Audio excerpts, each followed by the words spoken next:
फ्रांसीसी क्रांति कब चालू हुई? 14 जुलाई सन 1779 में फ्रांस की क्रांति हुई थी। इसका मुख्य कारण क्या था कि यहाँ का जो शासक था वो बिल्कुल निरंकुश था और उस समय सारे देश आपस में एक दूसरे को संगठित करने के लिए अपनी अपनी सामाजिकता का उत्थान करने के लिए प्रबल में रहना चाहते थे। तो उसके लिए फ्रांस की जो खुद थी, फ्रांस के लोग आपस में ही लड़ रहे थे क्योंकि वहां का जो शासक था वो बिल्कुल बेकार था, निरंकुश शासक था। निरंकुश का मतलब है जिस पर किसी का कोई अंकुश न हो। इससे विश्व के लगभग सभी देशों में सामाजिक दिशा बदल रही थी।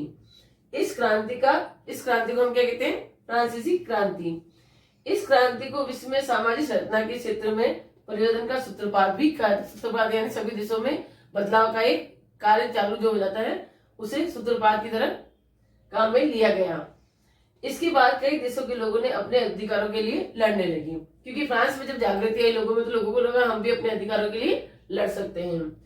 उस समय एक ऐसा शासक जहां राजा सर्वोपरि होता था, यानी इस समय जब प्रजा थी तो उस समय किसी का शासन नहीं चलता था, केवल जो राजा होता था उसी का शासन ही चलता था और वही सारे अधिकार अपने हाथ में रखता था।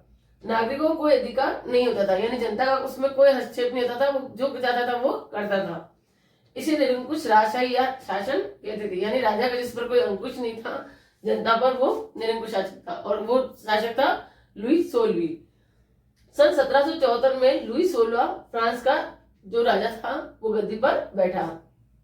वो जिस समय फ्रांस की गद्दी पर बैठा था उस समय वहां का राजकोष बिल्कुल खाली था, लेकिन जो जनता और वहां के जो शासक थे, जो अधिकारी थे, उनका खर्चा, राजभवन का खर्चा और जो सरकारी अधिकारी थे उनका सरकारी जो भी विद्यालय थे, विश्वविद्यालय थे और जो राजा के लोग थे उन सब का खर्चा क्या था? वो वैसे की वैसे था और सरकारी दफ्तरों को चलाने के लिए भी उसको खर्चा देना पड़ता था।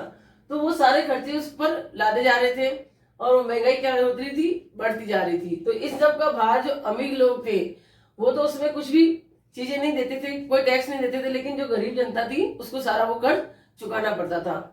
और जबकि अमीर वर्ग क्या कर रहे थे? वो लोग अच्छा खाना पीना खाते थे, उन्हें हर फैसिलिटी यानी हर चीज खरीदने और उन्हें रहने का तरीका बहुत अच्छा था और ये सारा खर्चा भी किस पे जा रहा था? राजा के ऊपर ही जा रहा था।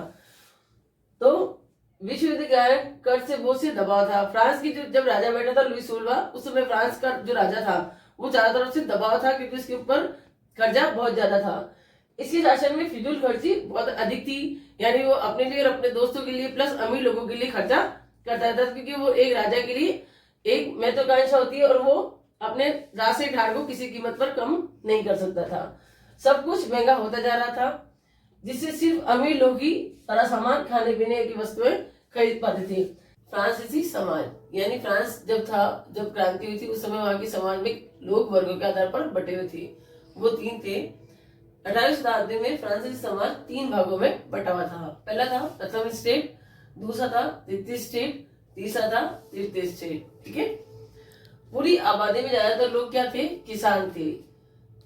किसान जमीन पर जो मालिक होता था वो किसान के ऊपर एक जमींदार होता था जो सारे कर वही वसूल करता था। ज्यादातर जमीनों पर चर्च और तीसरे स्टेट यानी अमीर लोगों का अधिकार होता था।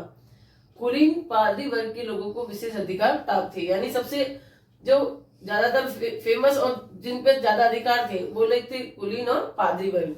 पादरी यानी जो चर्च के अंदर रहते हैं को विशेष अधिकार प्राप्त थे। कर में छूट थी, इन लोगों पर किसी प्रकार का कोई कर नहीं लगता था। ये कुलीन किसानों से सामंती कर वसूल करते थे, यानी वो जमीन के सामंत यानी जमीन का टुकड़ा। तो ये सामंती जो होते थे वो जमीन के सारे कार्य करते थे, लेकिन उनका जो वसूला करते थे कर वो कौन करते थे? जमींदार। किसान सारा काम करने के लिए बाध्य थे और वो जमींदारों का हर प्रकार का कार्य करने के लिए क्या थे? बाध्य थे। डाइट कर, ये चर्च द्वारा वसूला जाने वाला धार्मिक कर था जिसे डाइट कर कहा जाता है, जो कृषि के उपज के 10वें हिस्से के बराबर होता था। यानी एक खेत पर जितनी फसल होती थी उसका 10वां भाग जो होता था उसी के बराबर ये चर्च वाले इनसे क्या करते थे? कर वसूल करते थे, जिसे हम डाइट कर कहते हैं। टाइल, जो कर जनता द्वारा राज्य को अदा किया जाता था उसे हम टाइट कर कहते थे। हम नहीं कहते, ये फ्रांस के जमाने में जो लोग थे वो कहते थे। ये कर टाइट कर कहलाता था जो वहां की जो जनता के द्वारा दिया जाता था। मजदूरों की स्थिति खराब थी क्योंकि वो हर तरह से दबाव में रहते थे। प्लस उनको जितना भी कर था वो सारा किससे वसूला जाता था, मजदूरों से। मजदूरी का पैसा मालिक तय करते थे और उनका जो पैसा होता था कितना देना है कितना नहीं देना है, उनसे मजदूरी अधिक कराई जाती थी लेकिन पैसा कम मिलता था। वेतन नहीं बढ़ रहा था पर महंगाई बढ़ रही थी, यानी उनका जो पैसा था वो तो लिमिट में मिलता था, मजदूरी ज्यादा करनी पड़ती थी और महंगाई भी बढ़ रही थी क्योंकि इनको सारा टैक्स चुकाना होता था। महंगाई बढ़ती थी जिससे छोटे तबके के लोगों को अत्यधिक कष्ट होता था, यानी वो बिल्कुल गरीब से और गरीब होते जा रहे थे। लुई 16 ये कौन था, फ्रांस का शासक। ये बार बार करों में क्या कर रहा था, वृद्धि कर रहा था। उसका कारण क्या था कि बार बार युद्ध की वजह से उसके ऊपर जो कोष था, जो खजाना था उसका, वो क्या हो गया, खाली हो गया था। तो वो सरकार पर कर्ज का बोझ, जनसंख्या में वृद्धि और फिजूल खर्ची की वजह से बढ़ता जा रहा था। तो वो जितना भी खर्चा वो कर रहा था उसका सारा भार वो किस पर दे रहा था, अपनी जनता पर, क्योंकि वो उन खर्चों को तो कम नहीं कर सकता था क्योंकि वो राजशाही राज से रहने वाला था। जो सरकारी दफ्तर थे और जो भी सरकारी कार्य होते थे वो सारे उसको पूर्ण करने होते थे। क्रांति का कारण, और यही इसकी क्रांति का कारण बना। खाने पीने की वस्तुओं की महंगाई हो गई, कर में वृद्धि के कारण, निरंकुश शासक के कारण।